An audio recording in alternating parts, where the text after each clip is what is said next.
ہم ویسے یہاں پر جمعہ کی نماز کے لیے حاضر ہیں اور اللہ کا یہ مقدس گھر ہے. یہاں پر تعظیم عبادت خالص اللہ کی ہوتی ہے. یہاں سارے انسان برابر ہیں. ہم میں سے دنیاوی اعتبار سے چاہے کسی بھی مقام کا حامل ہو، لیکن یہ گھر ایسا ہے جہاں پر سب کے سب برابر ہیں. امیر غریب فقیر غنی سب ایک صف میں ہیں. اسی لیے کہا گیا تھا آ گیا عین لڑائی میں گر وقت نماز، قبلہ روح ہو کے زمیں بوس ہوئی قوم حجاز. ایک ہی صف میں کھڑے ہو گئے محمود و ایاز، نہ کوئی بندہ رہا نہ کوئی بندہ نواز. یہ اسلام کی خصوصیت ہے میرے عزیزو، اور اس خصوصیت کو ہمیشہ قائم رکھنا ہے. ایک بات، بہت مختصر سا وقت ہے، مولانا نے تو اس کو جلسہ بنا دیا، ورنہ تو یہ جمعہ ہی ہے. جمعہ الگ ہوتا ہے، جلسہ الگ ہوتا ہے. میں آپ سے ایک بات عرض کرنا چاہتا ہوں.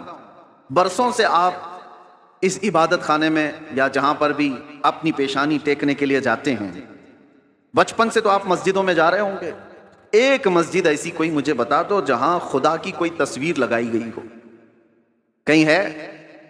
چلو یہاں نہیں ہے تو مولانا نے کبھی شکل بتائی ہے کہ اللہ ایسا ہوتا ہے، خدا ایسا ہوتا ہے؟ نہیں بتایا. یہ پوری دنیا کی واحد قوم، ایک ہی قوم ایسی ہے جو بنا دیکھے سجدے میں چلی جاتی ہے.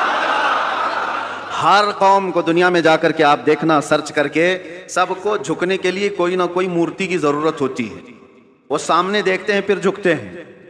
اور چاہے وہ کسی بھی دین میں ہو، سب نے اپنا اپنا کچھ نہ کچھ بنا رکھا ہے.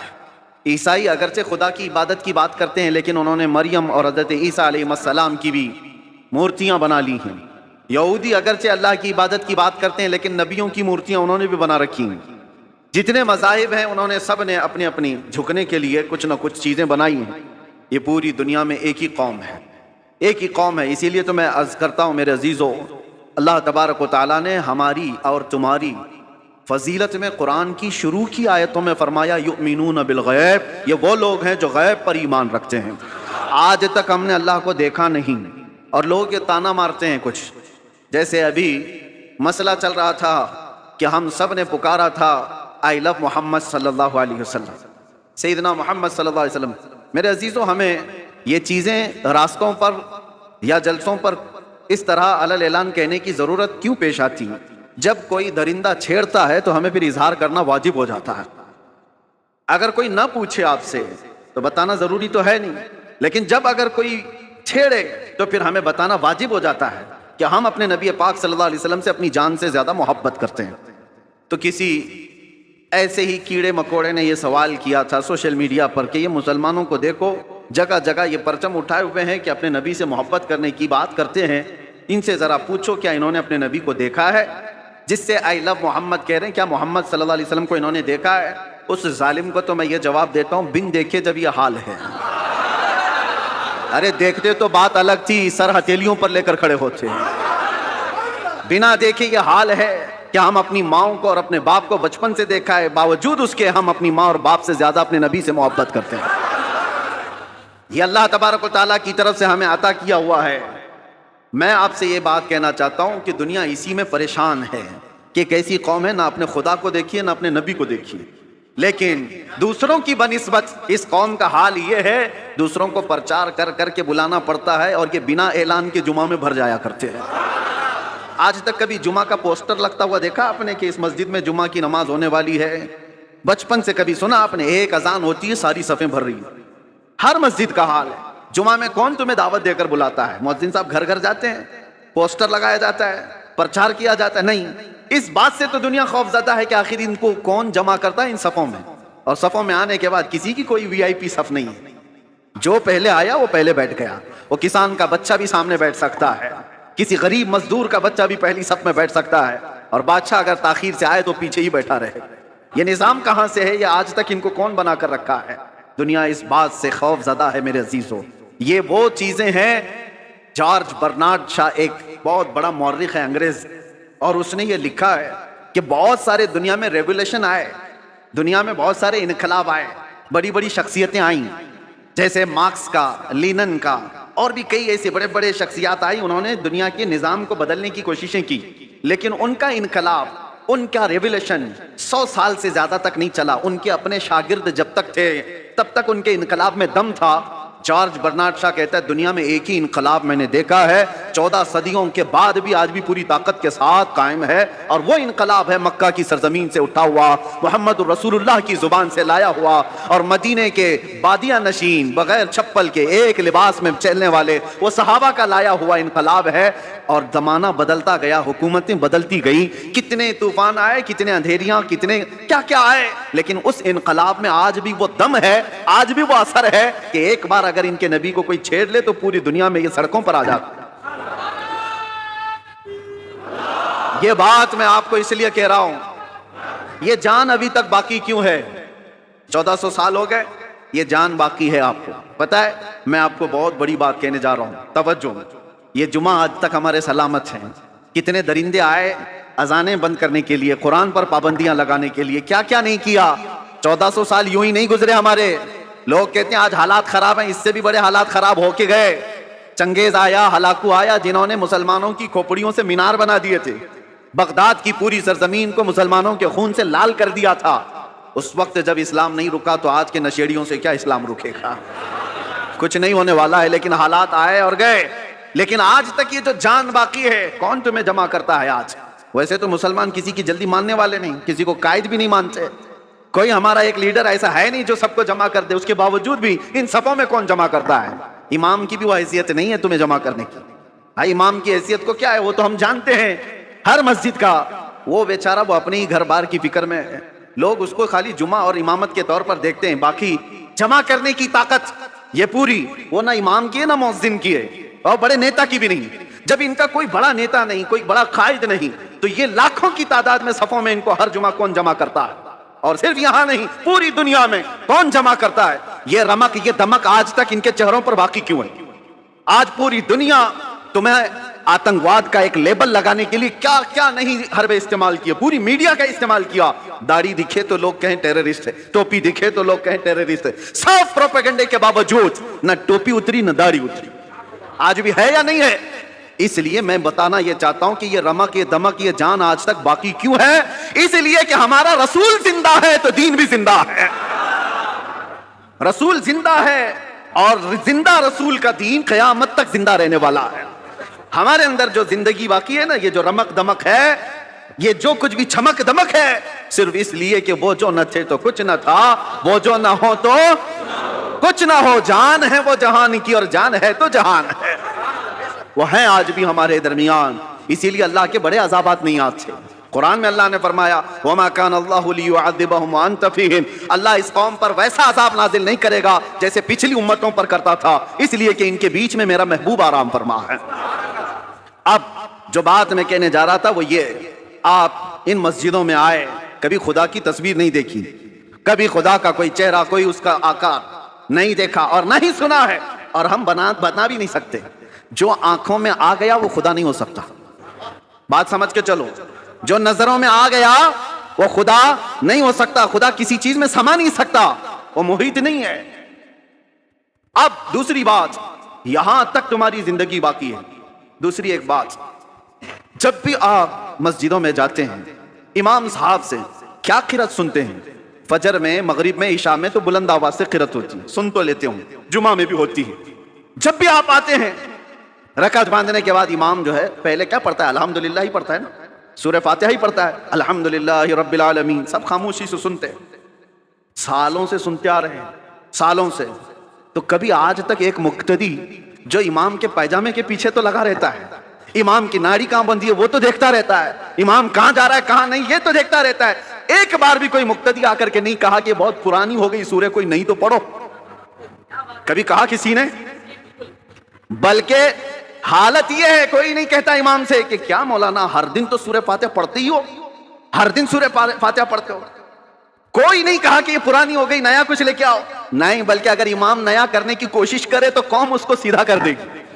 وہی پڑھو تو میرے نبی نے پڑھا ہے، وہی پڑھو.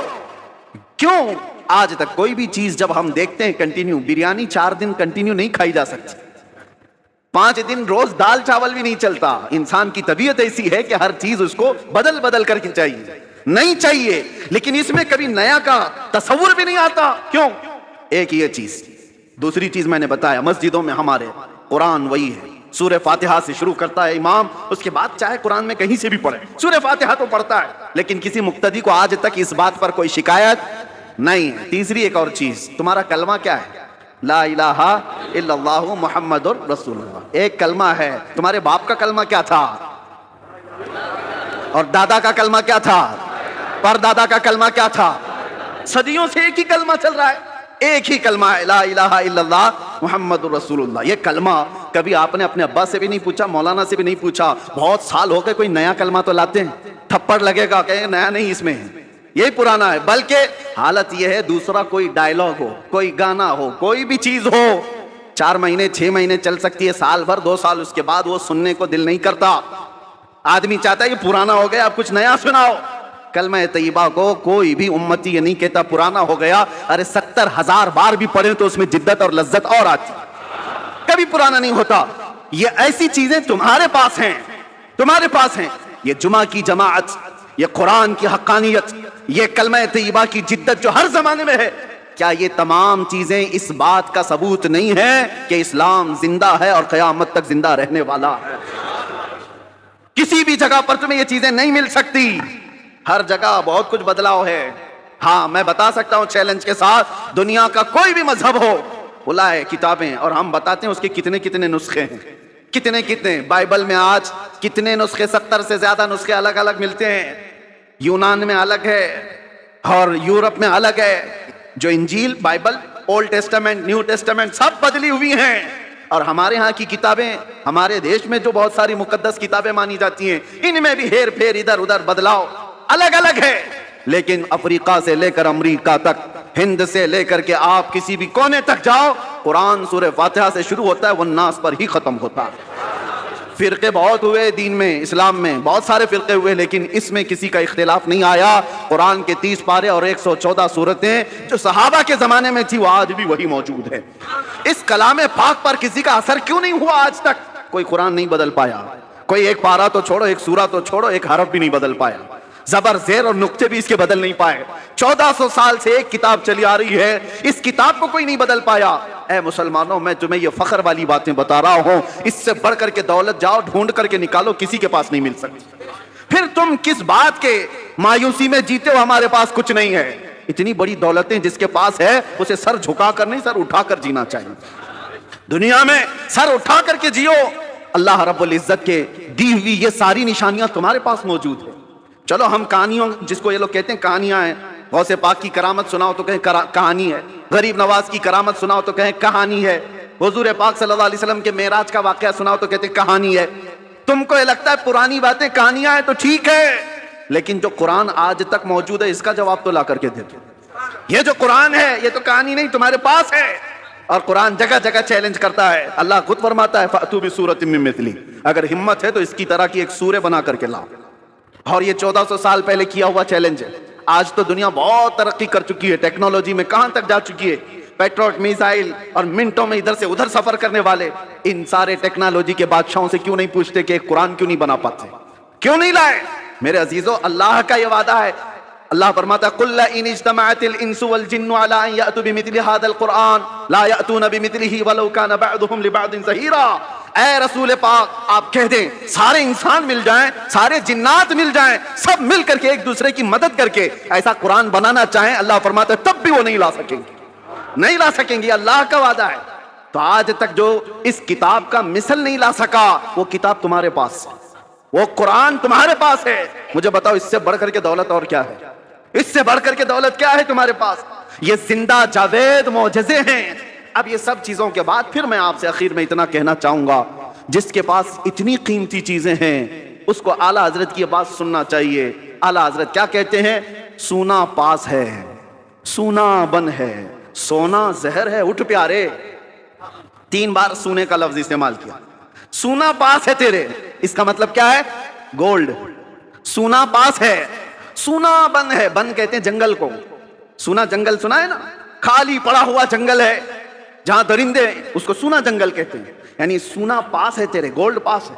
اور جنگل والا راج ہے، اور ایسے وقت میں سو کر کے رہنا یہ تو زہر ہے، اٹھ پیارے، ایسے وقت میں سونا زہر ہے، اٹھ پیارے۔ تو کہتا ہے میٹھی نیند ہے تیری متھی نرالی ہے، آنکھ سے کاجل صاف چرا لے، یہاں وہ چور بلا کے ہیں، تیری گٹھری تاکی ہے اور تو نے نیند نکالی ہے۔ اور یہ دنیا کا حال یہ ہے، شہد دکھائے زہر پلائے، شہد دکھائے زہر پلائے، قاتل ڈائن شوہر کش۔ تین لفظ اعلیٰ حضرت نے کہا یہ دنیا کیسی ہے معلوم ہے؟ یہ قاتل ہے، یہ ڈائن ہے، یہ شوہر کش ہے۔ ایسی عورت کے یہ تین لقب ہے، قاتل مطلب مرڈر کرنے والی، اور ڈائن کہتے ہیں وہ عورت جو روز شوہر بدلتی ہو، روز شوہر بدلتی ہو، اس کو ڈائن کہتے ہیں، یہ عورت کے لیے گالی ہے۔ اور شوہر کش کس کو کہتے ہیں؟ شوہر بدلنے والی تو ڈائن ہے، لیکن اپنے ہی شوہر کو مار دیتی ہو وہ شوہر کش ہے۔ دنیا کو اعلیٰ حضرت کہتے ہیں تینوں چیزیں یہ دنیا کے اندر ہے، جو اس سے محبت کرتا ہے، جو اس کے پیچھے بھاگتا ہے، یہ دنیا اس کو مرڈر کرتی ہے، اس کا قتل کرتی ہے، اور پھر بدل لیتی ہے، دوسرا آ جاتا ہے، آج لاکھ روپے تمہارے جیب میں، کل یہ پیسے کسی اور کے جیب میں، یہ روز بدلتی ہے اپنا عاشق، اور پھر جو اس سے عشق کرتا ہے اس کو مار بھی ڈالتی ہے، مار ڈالتی ہے۔ اعلیٰ حضرت فرماتے شہد دکھائے زہر پلائے، قاتل ڈائن شوہر کش، اس مردار پہ کیا للچائے، دنیا دیکھی بھالی ہے، وہ تو نہایت سستا سودا بیچ رہے ہیں جنت کا، ہم مفلس کیا مول چکائیں، اپنا ہاتھ ہی خالی ہے۔ میرے عزیزو، اس لیے میں کہتا ہوں جس کے پاس اتنی قیمتی چیزیں ہیں اسے سونا زیب نہیں دیتا، اسے غفلت کی نیند زیب نہیں دیتی، اسے بزدلی اچھی نہیں لگتی، اس لیے جیو تو شیروں کی زندگی جیو۔ اور میرے علاقے کے شیر میسور ٹیپو سلطان شہید رحمت اللہ تعالی علیہ کا فرمان تھا، گیدڑ کی 100 سالہ زندگی سے شیر کی 1 دن کی زندگی بہتر ہے، بزدلوں کی طرح گھٹ گھٹ کر کے لمبا جینے سے بہتر ہے علل اعلان 1 دن جی کر کے چلے جائیں، اس لیے کہ ہمیں پتا ہے تلوے چاٹنے والوں کی تاریخ نہیں لکھی جاتی، باطل سے ٹکرانے والوں کی تاریخ لکھی جاتی ہے۔ آپ کو ڈر کس بات کا؟ آپ مجرم قوم سے ہیں، آپ چور قوم سے ہیں، آپ کا کیا خوف ہے، کس بات کا ڈر ہے؟ کیا قرآن جھوٹا ہے؟ کیا اللہ تبارک و تعالیٰ کی شان میں کوئی کمی ہے؟ میرے نبی پاک کے اخلاق میں کوئی کمی ہے؟ سب کچھ تمہارے پاس اچھا ہے، تو پھر ڈرنا اور سہمنا کیا؟ میرے عزیزو، آپ سب اگر اس بات کا انتظار کرتے رہیں، جیسے کہتے ہیں حالات بہت برے ہیں، حالات بڑے خراب ہیں، ایک بات یاد رکھو، جو بندہ یہ سوچتا ہے کہ پوری ٹریفک خالی ہو تب میں ڈرائیونگ سیکھوں گا، تو پھر وہ بوڑھا ویسے ہی ہو جائے گا۔ ہاں، گاڑی چلانا سیکھنا ہے تو ٹریفک میں آؤ، آپ کو اسی میں سیکھنا پڑے گا، ادھر ادھر کے اڑے تیڑے آتے ہی رہیں گے، ان کے بیچ میں ہی تم ڈرائیور بن سکتے ہو۔ چلنا سیکھو، اور انہی حالات سے گزر کر کے نکلو گے تو اللہ تبارک و تعالیٰ قوت کے ساتھ تمہیں جمع فرمائے گا۔ وہ قوم کبھی کامیاب نہیں ہوتی جو گھر میں بیٹھ کر کے مانگ رہی ہے کہ مدد آ جائے، مدد آ جائے۔ اگر ایسی ہی مدد آتی تو میرے نبی صلی اللہ علیہ وسلم 313 کو لے کر بدر تک نہیں جاتے، وہ مدینے میں بیٹھ کر دعا کرتے تو اللہ مشرکین کو ویسے ہی ہلاک کر دیتا۔ اگر نبی پاک صلی اللہ علیہ وسلم مسجد نبوی سے ہاتھ اٹھا دیتے، احد کے سارے مشرکین ویسے ہی مر جاتے۔ میرے نبی اپنے گھر سے نکلے، صحابہ اپنے گھر سے نکلے، میدانوں میں آئے اور اپنی طاقت و قوت کا استعمال کیا، اس لیے کہ یہ امت کو بتانے کے لیے کہ امت کا مزاج ایسا نہ ہو کہ کچھ بھی مصیبت آئی فاتحہ دلایا، دعا کیا، اللہ اس کے منہ میں کیڑے پڑ جائیں اور اس کو ایسا ہو جائے، اس کو ایسا ہو جائے، چادر اوڑھ کے سو گیا۔ میرے عزیزو، یہ مجاہدین کی زندگی نہیں ہے، مجاہدین کی زندگی یہ نہیں ہوتی، مومنین کی زندگی بھی یہ نہیں ہوتی، بلکہ مومنین کی زندگی یہ ہے جب تک اللہ نے بولنے کی طاقت دی ہے حق بات کا اعلان کر کے جاؤ۔ اگر امام حسین رضی اللہ تعالیٰ عنہ کے ماننے والے ہو تو کبھی دل پر ہاتھ رکھ کر کے سوچو، ایک بار صرف اگر امام حسین سمجھوتا کر لیتے تو ان کا پورا خاندان بچ گیا ہوتا۔ ان کا خاندان بچنا کیا، مدینے کی گورنری مل جاتی، بہت بڑی وزارت مل جاتی، لیکن حسین اعظم کا مزاج یہ تھا، نہیں، جب کفر و شرک یا فسق و فجور چھا رہا ہو اس وقت سمجھوتے نہیں کیے جاتے، اس وقت میدان میں نکل کر حق بات کا اعلان کیا جاتا ہے، چاہے گردن بھی چلی جائے۔ حسین کا یہ مزاج ہے، ہم یہی اعلان کرنا چاہتے ہیں، اگر گردن چلی بھی جاتی ہے ہمیں اس کی پرواہ نہیں ہے، کیونکہ ہم پروانے ہیں اور شمع کے اطراف مٹنا ہی پروانے کا کام ہے، شمع کے ارد گرد مٹ جانا ہی پروانے کا کام ہے، اور ختم ہونے سے کسی کے اسلام ختم نہیں ہوتا، اسلام زندہ ہوتا ہے ہر کربلا کے بعد، اسلام زندہ ہوتا ہے ہر کربلا کے بعد۔ بس میں آپ سے یہ گزارش کرنا چاہوں گا، آپ جس طریقہ کار کو جو نوجوانوں نے آج پکڑ رکھا ہے اس سے توبہ کر لیں۔ یہ نشہ کا ماحول، یہ خرابیوں کا ماحول، یہ جو دور دورہ چل پڑا ہے، اے نوجوانوں، یہ تمہاری زندگی کو سیب نہیں دیتا، یہ شیوا امت مصطفیٰ کا نہیں ہے۔ قرآن میں جس امت کو اللہ نے خیر امت کہا ہے، سب سے بہترین امت، کیا وہ بہترین امت آج نشہ کے اڈوں پر بیٹھ سکتی ہے؟ کیا وہ بہترین امت تاش کے پتوں پہ اپنی زندگی گزارے؟ کیا وہ بہترین امت رات بھر یہ سارے سوشل میڈیا پر اپنا وقت برباد کرے؟ یہ خیر امت کا لقب اللہ نے تمہیں قرآن میں عطا کیا، اس کا پاس و لحاظ تو رکھو. اور تمہیں اللہ تعالیٰ نے اتنا محفوظ رکھا، اتنا محفوظ رکھا، قسم رب ذوالجلال کی میں آپ کو بتاؤں، ابھی بھی ہم جمعہ پڑھیں گے آپ کی پیشانیاں سجدے میں جاتی، سب کی پیشانیاں سجدے میں جاری. ایک بات کا خیال رکھنا، انسان کو زندگی میں سب سے زیادہ ضرورت کس چیز کی ہے؟ وہ رزق کی ہے، کھانے کی. کھانا کھائے بغیر انسان زندہ نہیں رہتا. مال نہ ہو، کپڑے نہ ہو تو بھی جی لے گا، گھر نہ ہو تو بھی جی لے گا، کھانے کے بغیر نہیں رہ سکتا. کھانا تو اس کے لیے یہ تو پیٹرول ہے، بغیر اس کے انجن چلے کیسے؟ لیکن آپ نے کبھی محسوس کیا؟